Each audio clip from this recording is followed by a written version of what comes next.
സമയം അർദ്ധരാത്രി, കനത്ത മഴയുള്ള നേരം. നാട്ടുകാരെല്ലാം നല്ല ഉറക്കത്തിൽ. കോതമംഗലം ചാത്തമറ്റത്തെ വീട്ടിൽ വലിയ ബഹളവും കൊലപാതകവും നടന്നത് പുറം ലോകം പോലും അറിഞ്ഞില്ല. രാവിലെ ആളനക്കമില്ലാത്തതിനാൽ അയൽവാസികൾ വീട്ടിൽ വന്ന് നോക്കിയപ്പോൾ രക്തത്തിൽ കുളിച്ച് കമിഴ്ന്നു കിടക്കുന്ന നിലയിൽ മൃതദേഹം. പോലീസ് എത്തി പരിശോധിച്ചപ്പോൾ വീട്ടുടമ രാജനാണ് കൊല്ലപ്പെട്ടത്. രാത്രിയിൽ രാജനും ഒരു ബന്ധുവും ഒന്നിച്ചിരുന്ന് മദ്യപിച്ചിരുന്നതായാണ് വിവരം. അതിനുണ്ടായ തർക്കം കൊലപാതകത്തിൽ കലാശിക്കുകയായിരുന്നു.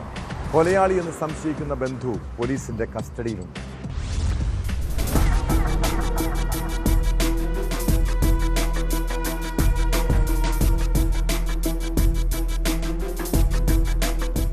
കോതമംഗലം ചാത്തമംഗലത്തിന് സമീപം ഇരട്ടക്കാലി ഭാഗത്ത് രാജനാണ് കൊല്ലപ്പെട്ടത്. മുറിക്കകത്ത് കട്ടിലിന് താഴെ കവിഴ്ന്ന് രക്തത്തിൽ കുളിച്ചു കിടക്കുന്ന നിലയിലായിരുന്നു മൃതദേഹം. സംഭവം അറിഞ്ഞ ഉടനെ പോത്താനിക്കാട് പോലീസ് സ്ഥലത്തെത്തി. സംഭവത്തിൽ മരിച്ചയാളുടെ ബന്ധുവിനെ പോലീസ് കസ്റ്റഡിയിലെടുത്തിട്ടുണ്ട്. പോലീസ് എത്തി അവരുടെ പ്രാഥമിക അന്വേഷണം നടത്തി. അതിനെ തുടർന്ന് നമുക്ക് മനസ്സിലാക്കാൻ സാധിച്ചത് ഒരു കൊലപാതകമാണെന്നും അതിനെ പ്രതിയെ അവർ പിടിയിലായെന്നാണ് സൂചന ലഭിച്ചിട്ടുള്ളതെന്നാണ് ഇപ്പോൾ മനസ്സിലാക്കാൻ സാധിച്ചിട്ടുള്ളത്. വൈകിട്ടോടെ മൃതദേഹം നടപടികൾ പൂർത്തിയാക്കി പോസ്റ്റ്മോർട്ടത്തിനായി കളമശ്ശേരിയിലേക്ക് കൊണ്ടുപോയി. കസ്റ്റഡിയിലായ ആളെ പോലീസ് വിശദമായി ചോദ്യം ചെയ്തു വരികയാണ്. മുൻവൈരാഗ്യമാണ് കൊലപാതക കാരണമെന്നാണ് പ്രാഥമിക നിഗമനം.